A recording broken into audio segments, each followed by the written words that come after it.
நீலமலை தொலைக்காட்சி நேயர்களே, இன்றைக்கு ஒரு புதுமையான நிகழ்ச்சியை நமது நீலமலை தொலைக்காட்சியிலே நீங்கள் பார்க்க போகிறீர்கள். பல நீதிமன்றங்களிலே சொல்லுவார்கள், இன்றைக்கு ஒரு புதுமையான வழக்கு நீதிமன்றத்திற்கு வந்திருக்கிறது, அந்த வழக்கைத்தான் நாம் இப்போது எடுக்க போகிறோம் என்று பல திரைப்படங்கள் கூட பார்த்திருப்போம். பராசக்தி என்ற திரைப்படத்தில் கூட ஒரு காட்சிகள் வரும். ஒரு புதுமையான வழக்கை இந்த நீதிமன்றம் சந்திக்கிறது என்று சொல்லுவார்கள். அதுபோல நமது நீலமலை தொலைக்காட்சி பல்வேறு நிகழ்ச்சிகளை கொடுத்திருக்கிறோம், பல்வேறு பிரச்சனைகளை கையில் எடுத்திருக்கிறோம். ஆனால் இன்றைக்கு புதுமையான ஒரு வழக்காக புதுமையான ஒரு கருத்தை கொண்டு வந்திருக்கிறார் ஒருவர். யார் என்று சொன்னால் முபாரக் அவர்கள். உங்களுக்கெல்லாம் தெரியும், இந்த முபாரக்கை 5 வயது முதல் இங்கே இருக்கின்றவர்கள் எல்லாம் இப்போது இருக்கின்ற முபாரக்கை தெரிந்திருப்பார்கள். இவர் இந்தியன் டிரைவர்ஸ் யூனியன்ஸுடைய தலைவராக பல ஆண்டு காலமாக செயல்பட்டு வருகிறார். பல ஓட்டுநர்களுக்கும் பல அந்த மோட்டார் சர்வீஸிலே பணிபுரிகின்றவர்களுக்கெல்லாம் பல்வேறு உதவிகளை செய்திருக்கிறார். திறமைப்பட பல ஆண்டு காலமாக, கிட்டத்தட்ட எத்தனை ஆண்டு காலமாக இருக்கும்? 2020 22 ஆண்டு காலம். 22 ஆண்டு காலம் அவர் இந்த இந்தியன் டிரைவர்ஸ் அசோசியேஷன் சங்கத்தை நடத்தி வந்திருக்கிறார். அப்படிப்பட்ட ஒரு திறமைசாலி, நல்லவர், இன்னும் சொல்ல போனால் வல்லவர் என்று கூட சொல்லலாம்.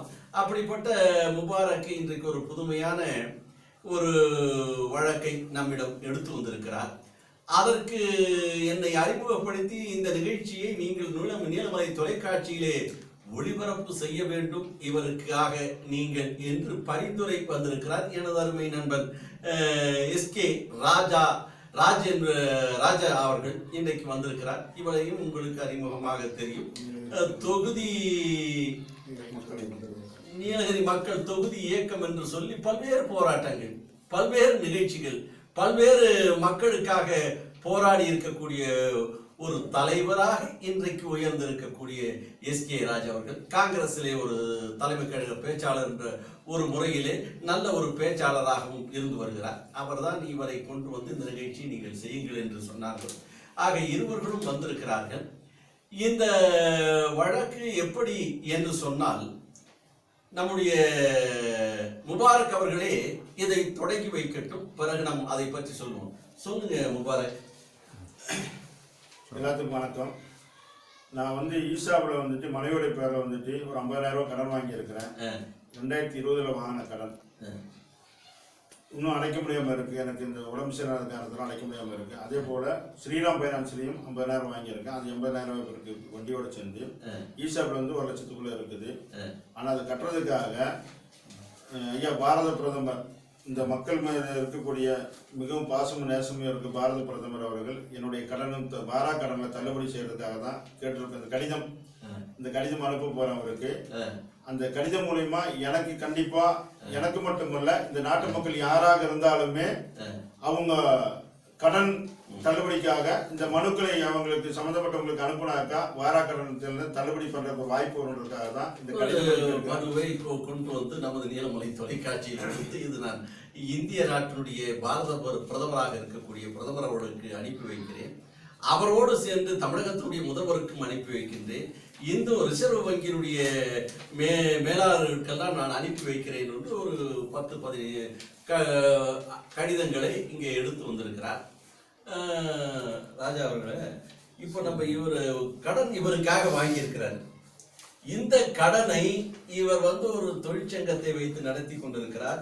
22 ஆண்டு காலமாக நடத்தி இருக்கிறேன் என்று சொல்லுகிறார். ஒரு 50,000 ரூபாய் கடனை ஈசாப் என்ற நிறுவனத்தில் இவருடைய மனைவியின் பெயரில் வாங்கியிருக்காரு. அதெல்லாம இவர் பெயர்லையும் ஸ்ரீராம் சிட்பண்ட்ல ஒரு 50,000 ரூபாய் வாங்கியிருக்கிறாரு. இது கட்ட முடியவில்லை, இதற்காக நான் பாரத பிரதமருக்கு கடிதம் கொடுக்கிறேன் என்று வந்திருக்கிறார். இது எப்படி பார்க்குறீங்க நீங்க? ஐயா, எல்லாத்துக்கும் வணக்கம். அதாவது கடந்த 2 வருஷத்துக்கு முன்னாடி நம்ம கொரோனாவுடைய தாக்கம் இன்றைக்கு இந்தியா முழுவதும் வந்துச்சு. அது கிட்டத்தட்ட ஒரு 2 ஆண்டுகள் அந்த கொரோனாவில் பாதிக்கப்பட்ட மக்கள், சாதாரண நடுத்தர மக்கள், இப்போ நம்ம முபாரக் போன்ற சாதாரணமான கூலி தொழிலாளிகள், நடுத்தர மக்கள் வந்து வேற வழி இல்லாமல் வங்கிகள் மூலமாக மனைவின் பேரில் ஈசாக்கு, அதே மாதிரி அரசாங்கத்தினுடைய பொதுத்துறை நிறுவனங்கள், அதே போல் ஈசாக்கு, உஜ்ஜீவன் போன்ற தனியார் நிறுவனங்கள் கடன் வாங்கியிருக்கோம். கிட்டத்தட்ட 2 வருஷமாக எந்த விதமான வருவாயும் கிடையாது கொரோனா காலத்தில். அப்போ அந்த வருவாய் வாங்கின கடனுக்கு அந்த நேரத்தில் வட்டி மெயினாக அதுதான் பார்க்கணும். இப்போ 50,000 ரூபா வாங்கியிருக்காரு அப்படின்னு சொன்னாக்கா 50,000 ரூபாய்க்கு கிட்டத்தட்ட 30,000 35,000 ரூபாய் வட்டி மட்டும் வந்திருக்கு. இந்த கொரோனா காலத்தில் வேலை இல்லாமல் வீட்டில் இருந்தால் இந்த கொரோனா காலகட்டத்தில் வந்திருக்கு. அப்போ என்னன்னு கேட்டால் கொரோனா காலம் அந்த பீரியட் அந்த முடிந்ததுக்கு அப்புறம் இப்போ ஒரு மக்கள் வந்து ஒரு மாதிரியாக கொஞ்சம் காலேஜெல்லாம் அப்படி வந்துட்டு இருக்கக்கூடிய நேரத்தில் இந்த நேரத்தில் வந்து கடன் வந்து வாங்கின கடன் கட்டுங்க, அந்த வட்டியை கொரோனா வேலை இல்லாத சமயத்தில் இருக்கக்கூடிய அந்த வட்டியை இப்போ வந்து போட்டு கட்டுங்கும் போது அது எல்லாத்தையுமே நடுத்தர மக்களுக்கு ரொம்ப கஷ்டமாக இருக்குது. இப்போ சமீபத்தில் பார்த்தீங்க அப்படின்னாக்கா பல பொது நிறுவனங்கள், அதாவது இந்தியாவில் புகழ்பெற்ற பெரிய பெரிய நிறுவனங்களுக்கெல்லாம் இந்தியாவில் பிரதமர் மரியாதைக்குரிய பாரத பிரதமர் மோடி அவர்கள் தள்ளுபடி பண்ணியிருக்காங்க. கடன் பல கோடி ரூபாய் தள்ளுபடி பண்ணியிருக்காரு. இதே மாதிரி நடுத்தர மக்களுக்கு, இந்த மாதிரி நடுத்தர மக்கள் 50,000 1 லட்சம் இந்த மாதிரி வாங்கினவங்களுக்கும் தள்ளுபடி பண்ணாங்க நல்லா இருக்குங்கிறது என்ன பண்ற ஒரு பொதுநலவாதிகளுடைய வேண்டுகோள். பாரத பிரதமர் வேண்டுகோள். இதை பாரத பிரதமர் அவர்கள் தள்ளுபடி செய்வார்கள் என்று எந்த நம்பிக்கையில முபாரக் நீங்க இதுக்கு முன் வந்திருக்கீங்க? அவரு வரும்போது சொல்லியிருந்தாரு 15 லட்சம் ரூபாய் ஒவ்வொரு இந்தியனுடைய சிட்டிசனுடைய பேரை நான் டெபாசிட் பண்ணுவேன்னு சொல்லியிருந்தாரு. அதை நம்பி லட்சக்கணக்கான பேர் கடன் வாங்கிட்டாங்க. அந்த டைம்ல பைனான்ஸுங்களை 10,000 கோடி ரூபாய்க்கு மேல கடன் கொடுத்துருக்காங்க. ஏன்னா அந்த டைம்ல ஒரு நம்பிக்கை தான், இவருக்கு தருவான்ற நம்பிக்கை அவங்களுக்கும் இருந்துச்சு, மக்களுக்கும் இருந்துச்சு. இப்ப சமீபத்தில் கூடி ஒரிசாவில் நடந்த சம்பவம், ஒரு தோட்ட தொழிலாளருடைய அக்கௌண்ட்ல வந்து 10 லட்சம் ரூபாய் இருக்கும்போது அவர் என்ன சொல்றாரு, அட்வான்ஸ் தான் போட்டிருக்கேன், பாக்கி 5 லட்சம் எனக்கு ஒண்ணு வரணும்னாரு. அது ஒரு சிரிப்பா, அது ஒரு நீங்க சொல்லக்கூடிய ஒரு சம்பவம் பத்திரிகையில வந்திருக்கு, ஊடகங்கள் எல்லாம் கூட வந்திருக்கு. ஒரு விவசாயிக்கு ஒரு 10 லட்சம் ரூபாய் தவறுதலாக வேறொருவருடைய அக்கௌண்டில் போடக்கூடிய பணம் அவருடைய பெயருக்கு போட்டுட்டாங்க. அப்ப இவர் உங்களுடைய அக்கௌண்ட்ல ஒரு 10 லட்சம் இருக்குதுன்னு சொன்னா அவருக்கு ஒரு மகிழ்ச்சி, ஆனந்தம். ஆஹா, நம்முடைய பாரத பிரதமர் அவர்கள் தேர்தல் நேரத்திலே வாக்குறுதியை தந்தார், ஒவ்வொரு விவசாயிகளுக்கும் ஒவ்வொரு குடிமகனுக்கும் 15 லட்சம் ரூபாய் அவருடைய அக்கௌண்டிலே போடுவேன் என்று சொன்னால், ஆஹா, எனக்கு ஒரு 10 லட்சத்தை பாரத பிரதமர் போட்டு விட்டார் என்று அவரும் எடுத்து அதை வீடு கட்டுவது வேற விவசாயத்திற்கு பயன்படுத்தி விட்டார். அது யார் அக்கௌண்டிலே போயிருக்கிறது என்று கண்டுபிடித்து அந்த விவசாயியிடம் போய் கேட்கின்ற போது அவரோட ஒரு பணமும் இல்லை. இதை எப்படி நீங்க எடுத்தீர்கள், எந்த தைரியத்தில் இதை செலவு பண்ணுவீர்கள் என்று கேட்டபோது அந்த விவசாயி நீங்கள் சொன்ன பதிலை தான் சொன்னார். தேர்தல் நேரத்திலே பாரத பிரதமர் ஒவ்வொருடைய பேங்க் அக்கௌண்டிலும் நான் 15 லட்சம் போடுவேன் என்று சொன்னார். அதுபோல் எனக்கு ஒரு 10 லட்சம் ரூபாய் முதலிலே போட்டு விட்டார் என்று எண்ணிதான் நான் செலவு பண்ணினேன் என்று அவர் நகைச்சுவையாக சொன்னாரோ அல்லது அவர் உள்ள நிலையை சொன்னாரோ தெரியவில்லை. அது போலதான் இப்பொழுது உங்களுடைய கதையும் இருந்தாலுமே கண்டிப்பா எல்லாம் நம்பக்கூடிய ஒரு விஷயம் தான். இப்ப என் அக்கௌண்ட்ல ஒரு 10 லட்சம் ரூபாய் இருந்துச்சுன்னா நான் என்ன பண்ணுவேன், நானு கண்டிப்பா இது அரசாங்கத்தை எனக்கு கொடுத்துருக்குதான் கண்டிப்பா நினைப்பேன். நான் யாரோ டிரான்ஸ்பர் மாறி போனதாலும் நினைக்க மாட்டேன். இன்னைக்கு ஒரு நம்பர் மிஸ் ஆச்சுன்னா கணக்கு மாறி போயிடும். இன்னைக்கு சூழ்நிலை நம்மளுடைய உடல்நிலை சரியில்லாத இந்த கடன் கட்ட முடியாது. என்ன மாதிரி லட்சக்கணக்கான பேர் இருக்கிறாங்க. இந்த வாரா கடன் தான் எனக்கு தள்ளுபடி பண்ண சொல்றேன் நான். ஏன்னா அதானி, அம்பானி, விஜய் மல்லையா, நிரான் மோடி, இந்த மாதிரி இந்தியாவில் இருக்கக்கூடிய 28 பெரிய பணக்காரங்களுக்கெல்லாம் 35,000 லட்சம் கோடி ரூபாய்க்கு மேலே வாராந்திர தள்ளுபடி பண்ணியிருக்காங்க. இந்தியாவில் கடனே வெறும் 1,52,000 கோடி தான் இருக்கு. இவங்களே கடன் தள்ளுபடி பண்ணிடலாம். என்னுடைய 1 லட்சம் ரூபாய் தள்ளுபடி பண்ணாமல் இருக்க போறாங்க, இந்த நம்பிக்கையில் தான் நான் பண்ண போறேன். ஆனா என்ன மாதிரி இந்தியாவில் கோடிக்கணக்கான பேர் இருக்கிறாங்க. கண்டிப்பா அரசாங்கம் நினைச்சாக்கா இந்த வாராந்திர கடன் தள்ளுபடி பண்றதுக்கு வாய்ப்புகள் இருக்கு. மக்களுக்கான சேவை செய்யறத கண்டிப்பா பண்ணுவாங்க, எங்களுக்கு நம்பிக்கையில தான் நாங்கள் இதை செய்யறோம். முதல் வந்து பிரதமருக்கு, 2வது ஃபைனான்ஸ் மினிஸ்டருக்கு, 3வது ரிசர்வ் பேங்காருக்கு, 4வது தான் சார்ந்து இருக்கக்கூடிய மாநிலத்தினுடைய முதலமைச்சருக்கு, 5வது வந்துட்டு மாவட்ட ஆட்சித்தலைவருக்கு, அதே போல சூப்பரண்ட் ஆஃப் போலீஸ் அவர்களுக்கு. அப்புறம் என்ன பண்ண சொன்னாக்கா, நம்ம எங்க ஃபைனான்ஸ் வாங்கியிருக்கோம் அங்க ஒவ்வொரு கடிதம் கொடுத்தா ஆகும், வேற வழி இல்லை. லட்சக்கணக்கான பேர் இன்னைக்கு தற்கொலை பண்ணியிருக்காங்க, அந்த கடன் எல்லாம் கட்ட முடியாம வெறும் 30,000 வாங்கிட்டு இங்க 2 பேர் குடும்பமே தற்கொலையே பண்ணியிருக்காங்க. சமீபத்தில் நம்ம அந்த கண்கொள்ளை காட்சி பார்த்தோம். எவ்வளோ ஒரு பெரிய துக்கமான விஷயங்கள். நானும் எஸ்கேட்டு அதை கிளீன் பண்ண போனேன். 2 வருஷத்துக்கு முன்னாடி அந்த சம்பவம் 2-3 வருஷமா ஆச்சு. வெறும் 30,000 வாங்கிட்டு கட்ட முடியாமல் இருக்குது. நான் ஒரு சாதாரண டிரைவரு, எனக்கு இந்த உதவிகள் செய்வீங்கன்னு நம்பிக்கை இருக்குது. பாரத பிரதமர் ஐயா அவர்கள் தான் இந்த விஷயத்தை சொல்கிறோம். நாங்கள் கண்டிப்பாக நீங்கள் செய்வீங்கன்னு நினைக்கிறேன். நீங்கள் செய்வீங்க, அதே போல் ஃபைனான்ஸ் மினிஸ்டரும் செய்வாங்க. ஏன்னா இருக்கக்கூடிய பொருளாதார சூழ்நிலையில் கண்டிப்பாக மக்களுடைய எல்லாம் சின்ன கடனை நீங்கள் அடைச்சா கூட போதும். மீறி போனால் ஒரு 10 லட்ச ரூபாய்க்குள்ள கடன்களை அடைச்சி விட்டீங்கன்னா கூட போதும். கண்டிப்பாக அதுக்கு தகுந்த மணி என்ன பண்ணணும்னாக்கா, இந்த மாதிரி அக்னாலஜ்மெண்ட் கார்டு அரசாங்கம் மூலியமாக மட்டும்தான் அனுப்பணும். ஏடி கார்டு வச்சு ஒவ்வொரு இதுக்குமே மொத்தம் 8 கவர் வருது. 8 கவருக்கு ஒரு 200 ரூபா தான் செலவாகுது. போஸ்ட் ஆஃபீஸ் மூலியமாக தான் அனுப்பணும். இல்லைன்னு சொன்னால் சும்மா நீங்கள் வந்து சாதாரணமாக கூரியல்கள் அனுப்பினா செல்லுபடி ஆகாது. ஐடி கார்டு அனுப்புனா அவங்க வாங்குறதுக்குள்ள அத்தலாட் நமக்கு கிடைக்கும். நம்ம என்ன பண்ணியிருக்கோன்னு சொல்லி மக்களுக்கு தெரியும், அரசாங்கம் தெரியும், நம்ம மேலே என்ன நடவடிக்கை இருக்குன்னு நம்மளுக்கு விசாரணை பண்ணுவாங்க. கண்டிப்பாக அதுக்குள்ள பதில் நம்ம சொல்லி தான் ஆகணும். எங்கள் சூழ்நிலை சரியில்லாதனால தான் நான் இந்த நீலமலை தொலைக்காட்சி மூலிமா இந்த செய்தியை உங்களுக்கு சொல்கிறேன். அண்ணன் வந்து ஃபஸ்ட்டே கேட்டார், நீங்கள் வாங்கின கடனெல்லாம் இந்த மாதிரி பண்ணுறதுக்கு வாய்ப்புகள் வருமா, நீங்கள் கடன் தேவைக்கு வாங்கிடுவீங்க, கட்டாமல் இருக்குது எந்த நியாயம்னு கேட்டார். சூழ்நிலை சரியில்லை எங்களுக்கு சொல்கிறேன். ஒருவேளை ஆல்ரெடி கலரையில் தான் இருக்கிறோம். எல்லாத்தோட சூழ்நிலையும் அப்படி தான் இருக்குது. அதனால இந்தியாவில் இருக்கக்கூடிய அனைத்து மக்களுடைய கடனும் வாரா கடனில் தள்ளுபடி செய்து உதவுமாறு தாழ்வுடன் ஐயா பாரத பிரதமர் ஐயா அவர்களை கேட்டுக்கொள்கிறோம். அதே போல எங்கள் நாட்டுடைய முதலமைச்சர் அவர்களையும் கேட்டுக்கொள்கின்றோம். இப்போ இந்த நீங்க வாரா கடன்ல தள்ளுபடி செய்ய அப்படின்னு சொல்றீங்க. அந்த விஜய் மல்லையா அவர்களெல்லாம் அரசாங்கத்தினால அங்கீகரிக்கப்பட்ட அரசு வங்கியிலே கடன் பெற்றிருந்தாங்க.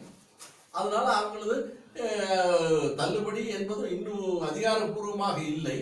அதுக்கு ஒரு நிலையில் தான் இருந்து கொண்டிருக்கிறது. ஆனா நீங்க வாங்கியிருக்கிற இந்த 1 லட்சம் ரூபாய் கடனும் தனியார் நிறுவனம். இந்த தனியார் நிறுவனம் கொடுத்த பணத்தை தள்ளுபடி செய்ய என்று நீங்கள் எப்படி தைரியமாக மனு கொடுக்குறீங்க? இது எப்படி நம்ம ஏற்றுக்க முடியும்? அதாவதுங்க, இது நம்ம தனியார் நிறுவனம் சொல்லும் போது இந்திய ரிசர்வ் பேங்குடைய அனுமதி பெற்று தான் இந்த ஃபைனான்ஸ் ஒரு அரசாங்கத்தினுடைய மத்திய அரசாங்கத்தினுடைய ரிசர்வ் பேங்குடைய அனுமதி பெற்று மத்திய அரசாங்கத்தினுடைய ஒரு அனுமதி பெற்று நடத்துறதுனால கண்டிப்பா வந்து இது வந்து அரசாங்கத்துடைய வங்கிங்கிற அளவுக்கு சொல்லலாம்.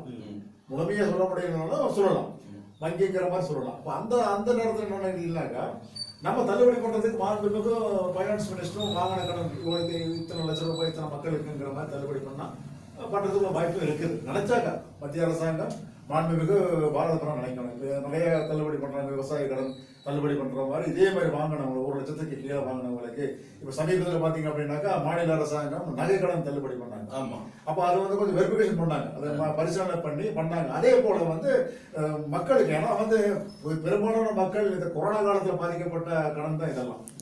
2 வருஷமா வேலை இல்லாத சூழ்நிலையில இருக்கும்போது பாதிக்கப்பட்ட மக்கள் கடன் தான் இது. அதனால கண்டிப்பா அது பண்றதுக்குள்ள வாய்ப்புகள் இருக்கு. பிரதமர் நினைச்சா நிறைய நடக்கும். இது தள்ளுபடி பண்ணுன்னு சொல்றது உங்களுடைய வாதம் ஒரு சரியான வாதமாக இருந்தாலும், அந்த வட்டியை தள்ளுபடி செய்யுங்கள், அசலை நான் கட்டி விடுகிறேன் அப்படின்னு சொன்னா அது ஒரு ஏற்றுக்கக்கூடிய கருத்து. வாங்கிய முதலையும் கொடுக்க மாட்டேன், வட்டியும் கொடுக்க மாட்டேன், எல்லாம் தள்ளுபடி பண்ணுங்கடா. இல்ல அப்படின்னாக்க இப்ப சமீபத்துல பாத்தீங்கன்னா தமிழக முதலமைச்சர் வந்து அறிவிச்சிருக்கிறாரு நகை கடன்ல இப்ப நம்ம வட்டியோட சேர்த்து முதலையும் தள்ளுபடி பண்ணணும். வட்டியோட சேர்த்து முதலையும் தள்ளுபடி பண்ணணும். அதே போல நம்ம என்னன்னா அதை வெரிஃபிகேஷன் பண்ணுங்க. சாதாரண மக்கள், நடுத்தர மக்கள், பாதிக்கப்பட்ட மக்கள், வாங்கின கடனை கட்ட முடியாத சூழல்ல இருக்கக்கூடிய மக்களை நீங்க வெரிஃபிகேஷன் பண்ணி நீங்க நல்லா இந்த பண்ண மாதிரி பண்ணலாம். நீங்க பண்ணலாம். நீங்க அதே மாதிரி வந்து இப்போ கூட்டுறவு வங்கியில வாங்கின கடனை தமிழக அரசு தள்ளுபடி பண்ணியிருக்கிறாங்க. அப்ப தள்ளுபடி பண்ணாங்கன்னாக்கா அந்த பேங்குக்கு வந்து அந்த தள்ளுபடி பண்ண அமௌண்ட்டை மாநில அரசாங்கம் கொடுத்துருக்குறாங்க. இப்போ வந்து பயனாளிகளுக்கு மட்டும்தான் தள்ளுபடி தவிர அந்த பேங்க் கடன் கொடுத்த அந்த பேங்குக்கு அவங்க எத்தனை லட்சம் கொடுத்தாங்களோ அந்த கடன் கொடுத்த அந்த அமௌண்ட்டை வந்து மாநில அரசாங்கம் சம்பந்தப்பட்ட வங்கிக்கு கொடுத்துருச்சு. அதே நடைமுறையில இந்த கடன் மத்திய அரசாங்கம் தள்ளுபடி பண்ணி அந்த தனியார் வங்கிகள் கடன் கொடுத்த தனியார் வங்கிகளுக்கு அவங்க வாங்கின கடனை அடைக்கலாம். மாநில அரசாங்கம் செய்து அதே நடைமுறை கொண்டு வரும். இந்த கூட்டுறவு வங்கியின் மூலமாக விவசாயிகளுடைய கடனை வறுமை கோட்டுக்கு கீழே இருக்கக்கூடியவர்கள், கட்ட முடியாதவர்கள், ஏழ்மை நிலையை பார்த்து ஆராய்ந்து அவருடைய அந்த நகைக்கடனை தள்ளுபடி செய்து அவர்கள் வைத்த நகையை திருப்பி கொடுத்திருக்கிறது. அந்த திருப்பி கொடுத்ததற்கு அவர் எத்தனை லட்சங்கள் விவசாயிகளுக்கு தள்ளுபடி செய்யப்பட்டதோ அந்த வங்கி எத்தனை லட்சம் தள்ளுபடி செய்தது என்று பார்த்து அதை கணக்கு பார்த்து தமிழக அரசு அந்த வங்கிக்கு கொடுத்து விடுகிறது. அதை போல இன்றைக்கு பாரத பிரதமர் அவர்களும் முபாரக்கை போன்ற பைனான்சினிடத்திலே அந்த வங்கியிலே கடனாக பெற்று கட்ட முடியாத சூழலில் நிலைமையில் இருக்கக்கூடியவர்களை சர்வே செய்து ஆராய்ந்து பார்த்து அதை தள்ளுபடி செய்துவிட்டு அந்த பைனான்ஸ் அவர்களும் பாதிக்காத நிலையில் அவர்களுக்கும் அரசு ஏதாவது செய்ய வேண்டும் என்ற கருத்தை நீங்க சொல்றீங்க. அப்படித்தான் நீங்கள் நினைக்கிறீங்களா? கண்டிப்பா. எனக்கு இது வந்து எல்லாம் வாங்கிட்டோம் அவசர அவசரமா எப்படி கொடுக்குறாங்கன்னு சொன்னாக்கா நம்மளுடைய மூலதனம் எதுவுமே இல்லை, வெறும் ஆதாரம் வச்சு தான் அந்த பணத்தை கொடுக்குறாங்க. என்ன பண்றாங்கன்னு சொன்னா வீட்டுல இருக்கிற ஆண்கள்ட்ட கேட்கவும் மாட்டாங்க, பெண்கள்ட்ட தான் இந்த லோனே கொடுக்குறாங்க. யார் ஒரு குறைஞ்சபட்சம் 1 லட்சம் பேருக்கு லோன் கொடுத்தா இது அங்கீகரிக்கப்பட்ட வங்கியாகும், இது அரசாங்கம் அங்கீகரிக்கப்பட்ட வங்கிகள் செயல்படலாம். உஜ்ஜீவன் வந்து சாதாரண பைனான்ஸா இருந்துச்சு போன வருஷம்லாம், போன 2 வருஷத்துக்கு முன்னாடி. இந்த வருஷம்லாம் அது பேங்க் ஆயிடுச்சு, இன்னைக்கு அங்கீகரிக்கப்பட்ட. ஆனா சென்ட்ரல் பேங்க் ரிசர்வ் பேங்கோட கண்ட்ரோல் இருக்கக்கூடிய பைனான்ஸ் பேங்க் தான் அது, பைனான்ஸ் தான் பேங்க் தான் சொல்லப்படும், அது தனியாக சொல்ல முடியாது. பாக்கி இருக்கிற வங்கி எல்லாம் அப்படிதான் உருவானது. இப்போ நாங்கள் கந்து வட்டிக்காரங்கள்ட்ட கடன் இருந்தாலும் சரி எழுதி கொடுங்கன்னு சொல்றோம். கந்து வட்டிக்காரன்ட்ட கடன் இருந்தாலும் நீ அவனுக்கு ஒரு லெட்டர் அனுப்பிடு, உன்னால கட்ட முடியும். டெய்லி வந்து டார்ச்சர் பண்ணிட்டு இருக்கிறாங்க, கரெக்டாக பண்ணிட்டு இருக்கிறாங்க. இந்த இதில் மட்டும் ஆன்லைனோட கிளாஸ் நடக்கும், கொரோனா கிளாஸ் மட்டும் 3 கோடி மொபைல்கள் ஒரு மாதம் மட்டும் விற்பனை பண்ணிட்டு. ஒரு மொபைலோட மினிமம் 7,000 7,500 8,000 10,000 12,000 வாங்கியிருக்காங்க. இந்த 3 கோடி மொபைலும் விற்பனையானது அந்த கம்பெனிக்கு மட்டுமல்ல, ஒட்டுமொத்த மக்களுடைய பாதிப்பு வந்து அதில் கண்டிப்பாக ஆன்லைன் பண்ண சொன்னாங்க. ஆன்லைன் கிளாஸ் எடுக்கும்போது என்ன சொன்னால் ஒட்டுமொத்த மக்களுமே மொபைல் வாங்க தொடங்கிட்டாங்க. அந்த பையன் ஆன்லைனில் பண்ணுறானா என்ன பண்ணுறான்னு எதுவுமே தெரியாது. நெட்டோட காசு, மொபைலோட காசு ஒரு மாதத்துக்கு குறைஞ்சபட்சம் 300 ரூபா நெட்டு கார்டு ஏற்றி ஆகும். இன்னைக்கு சூழ்நிலை இருக்கா இல்லைங்களா? சம்பாதிக்கிறோமோ இல்லையோ நெட்டு கார்டு ஏற்றி ஆகும், பிச்சை எடுத்து அது பண்ணிட்டு தான் ஆகும். அந்த சூழ்நிலை இருக்கு. அந்த மாதிரி கடன் பட்டவங்க நிறைய பேர் இருக்கிறாங்க. அந்த கடன்களையுமே இது தள்ளுபடி பண்ணுவோம். இந்த கொரோனா காலத்துல பள்ளிக்கு போகாத மாணவர்களுக்கு அந்த பாடங்கள் அவர் கற்றுக்கொள்ள வேண்டும், பாடங்களை அவர் தினசரி படிக்க வேண்டும் என்பதற்காக பள்ளிக்கூடங்கள் ஆன்லைன் கிளாஸ் என்ற ஒரு நிலையை கொண்டு வந்தாங்க. அப்படி ஆன்லைன் கிளாஸ் கொண்டு வரும்போது அந்த ஆன்லைன்லயே கிளாஸ் நடத்தப்படும். அப்போ முபாரக்கை போன்ற இருக்கக்கூடிய ஏழ்மை நிலையில் இருக்கக்கூடியவர்களுடைய பிள்ளைகளுக்கெல்லாம் மொபைல் என்பது இல்லை. அப்பொழுது அவன் உடன் படிக்கக்கூடிய மாணவன் மொபைலில் படிக்கிறான், அவன் ஆன்லைன் கிளாஸை அட்டன் செய்கிறான், அதில் அவன் படிக்கக்கூடிய வாய்ப்பு கிடைத்து விடுகிறது. ஆனால் ஏழ்மையான உள்ளவர்களுக்கு அந்த வாய்ப்பு கிடைக்கவில்லை. அதனால் என்ன செய்தார்கள், பைனான்ஸிடம் போய் கடன் வாங்கி தன்னுடைய மகனுக்கோ மகளுக்கோ ஐபோனை, அந்த விலையுள்ள போன் தான் கேட்பார்கள்.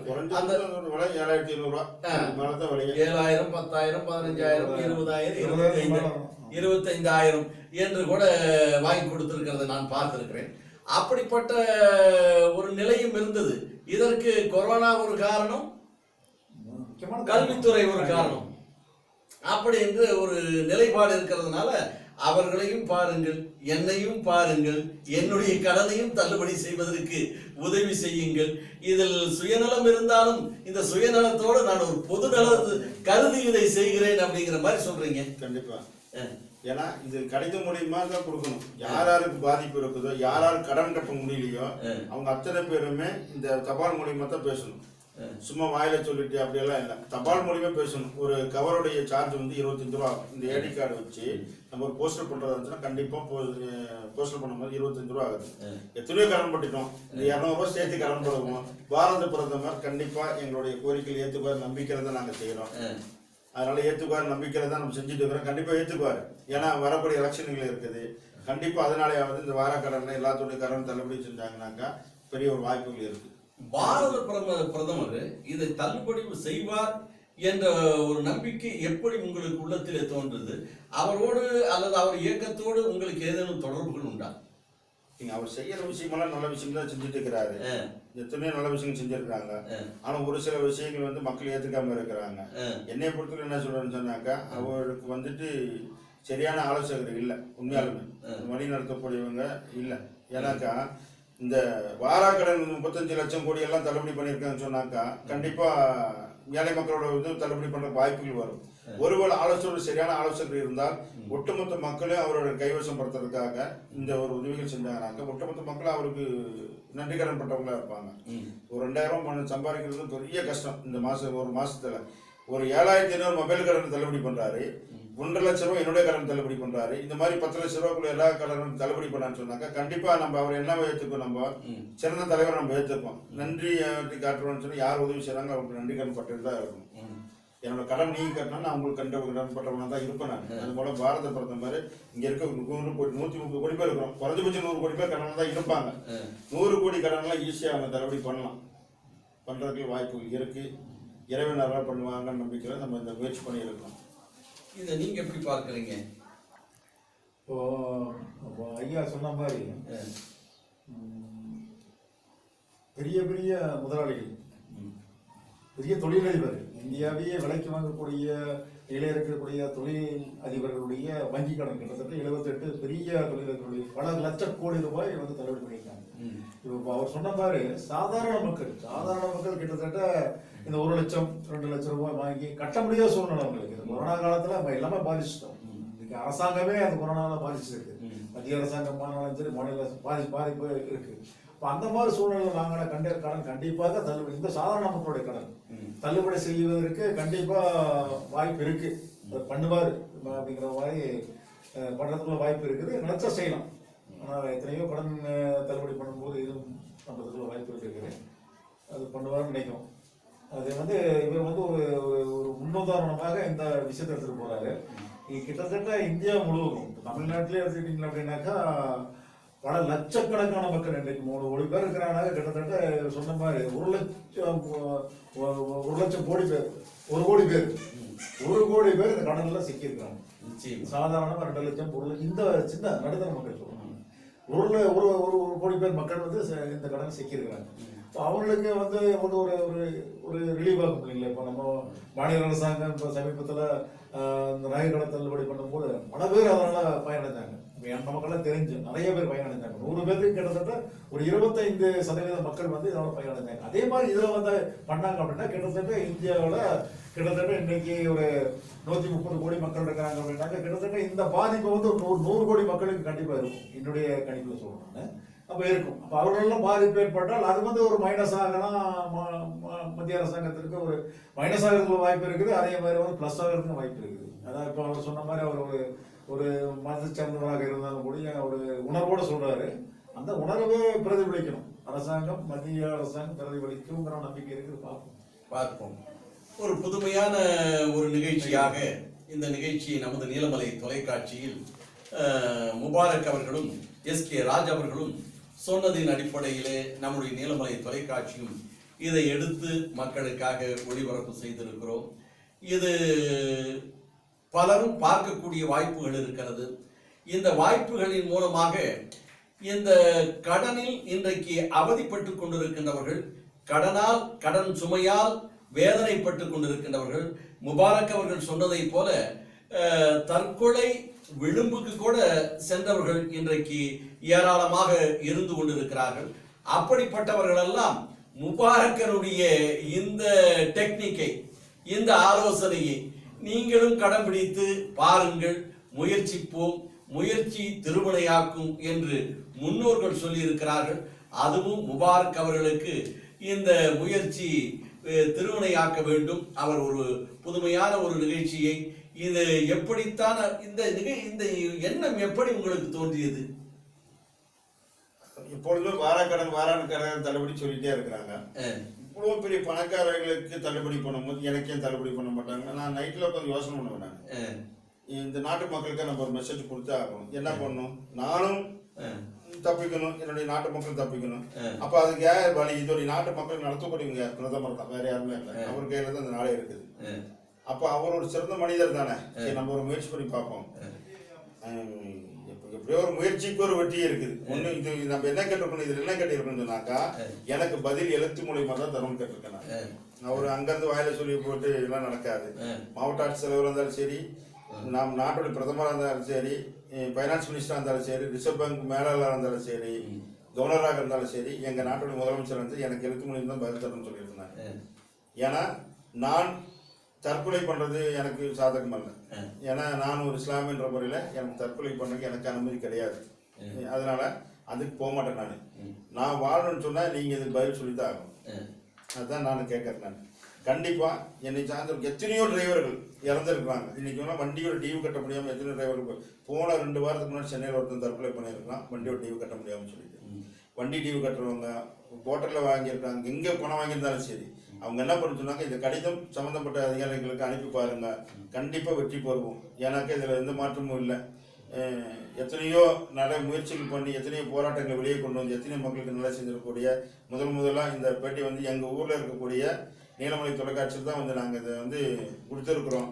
இந்த செய்தியை வெளியே கொண்டு வரதுக்காக அண்ணன் ஃபஸ்ட் நிறைய கேள்வியெல்லாம் கேட்கும்போது நானும் பயந்து தான் அந்த எப்பறம் பதில் சொல்கிறதுன்னு பார்த்துட்டு, எனக்கு இது அரசாங்கத்திட்ட நம்ம கொடுக்க மனுவு மட்டுமல்ல, அவங்களோட உரிமையை நம்ம கேட்குறோம். நான் இந்தியன் பிரஜை, இந்த நாட்டுக்காக இந்த நாட்டு மக்களுக்காக வாழக்கூடிய நான் ஒரு இந்தியன் பிரஜை. 2வது அது இல்லாமல் எங்கள் தாத்தாலாம் முன்னாடி சுதந்திர போராளிகள்.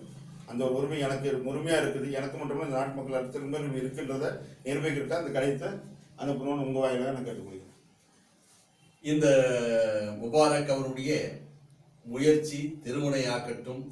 துணிச்சலோடு தைரியத்தோடு இப்படிப்பட்ட ஒரு மனுவை பாரத பிரதமர் அவர்களுக்கும் ரிசர்வ் வங்கியினுடைய மேலாளர் அவர்களுக்கும் இன்னும் தமிழக முதல்வர் அவர்களுக்கும் மாவட்ட ஆட்சித்தலைவர்களுக்கு என்று ஒரு 7-8 மனுக்களை தயார் செய்து இன்றைக்கு கொடுப்பதற்காக ரெடியாக இருக்கிறார். கொடுப்பதற்கு முன்பாக இது எல்லோருக்கும் தெரிய வேண்டும். எனக்கு எழுந்த ஆலோசனை, எனக்கு எழுந்த இந்த தைரியம், என்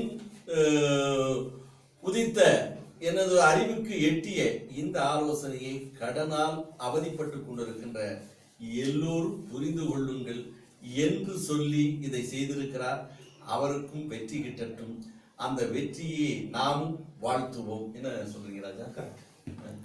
அதே மாதிரி உங்களுடைய இது வந்து ஒரு எடுத்துக்காட்டுனாக்கா ஒரு சிறு துளி மாதிரி பெருவெள்ளங்கிற மாதிரி இந்த மாதிரி ஒரு ஐடியா, இந்த மாதிரி ஒரு எண்ணம் சிந்தனை வந்து உண்மையிலேயே வந்திருக்கிறதுனாக்கா பாராட்டக்கூடிய விஷயம். இப்போ இது வந்து என்னன்னா, இப்போ அவர் சொன்ன மாதிரி நம்மளுடைய இவர் நம்ம அசரப் அவர் நெறியாளர் வந்து குறிப்பிட்டது போல இது ஒவ்வொருத்தரும் இந்த இவர் அனுப்பின ஒரே ஒரு மெசேஜுக்கு அவருக்கு மட்டும்தான் பதில் வரும். இதே மாதிரி கிட்டத்தட்ட வாங்கின இந்த பாதிக்கப்பட்ட மக்கள், கடன் வாங்கி கட்ட முடியாத சூழலில் இருக்கக்கூடிய மக்கள் வந்து இந்த கடிதம், ஒவ்வொரு கடிதமும் அவருக்கு அனுப்பணும். கிட்டத்தட்ட 1 லட்சம் கடிதங்கள், 2 லட்சம் கடிதங்கள் தமிழ்நாட்டில் இருந்து போச்சு அப்படின்னாக்கா, இல்லை நீலகிரி மாவட்டத்தில் இருந்து போச்சு அப்படின்னாக்கா, அந்த கடிதங்களுக்கு ஒரு 2 லட்சம் கடிதம் போச்சு அப்படின்னாக்கா, அந்த கடிதங்களுக்கு நிச்சயமாக ஒரு ரெஸ்பான்சிபிள், ஒரு மதிப்பு கொடுப்பாங்க சம்பந்தப்பட்ட அதிகாரிகள், துறையினுடைய அதிகாரிகள். அவருடைய கவனத்துக்கு கொண்டு போகக்கூடிய ஒரு வாய்ப்பு இருக்கும். அதனால அந்த நடைமுறைப்படுத்தணும். இதை நம்ம கேட்டுட்டு நம்ம பார்த்துட்டு நம்ம அப்படியே ஆஃப் பண்ற மாதிரி இல்லாம இதை உணர்வுபூர்வமா, இந்த எழுத்துப்பூர்வமா அந்த கடிதத்தை வாங்கணும். பாதிக்கப்பட்ட மக்கள், இந்த கடன் வாங்கி கட்ட முடியாத சூழலில் இருக்க மக்கள் இந்த கடிதம் மூலமாக நம்மளுடைய பிரச்சனைகள், நம்மளுடைய குறைகளை கண்டிப்பா அனுப்பணும்னாக்க நிச்சயமா ஒரு பிரதிபலன் இருக்குங்கிறது எதிர்பார்க்க. நீங்க யாராருக்கு அனுப்பியிருக்கிறீங்க? பாரத பிரதமருக்கு, மினிஸ்டர் ஆஃப் ஃபைனான்ஸ், அப்புறம் ரிசர்வ் பேங்கோடைய கவர்னருக்கு, சீஃப் மினிஸ்டர், நம்மளுடைய மாநில சீஃப் மினிஸ்டர், 3 கலெக்டருக்கு, நம்ம எஸ்பிக்கு, அப்புறம் நான் வாங்கியிருக்கக்கூடிய ஃபைனான்ஸ் ஸ்ரீராமுக்கு, அப்புறம் ஈசாவுடைய இந்த துறைகளுக்கு தான் அனுப்புகிறேன். அதனால் இந்த துறை தான் இந்த நடவடிக்கை எடுக்க முடியும், வேறு யாரும் எடுக்க முடியாது. பரிந்துரை கலெக்டரும் எஸ்பி பண்ணுவாங்க.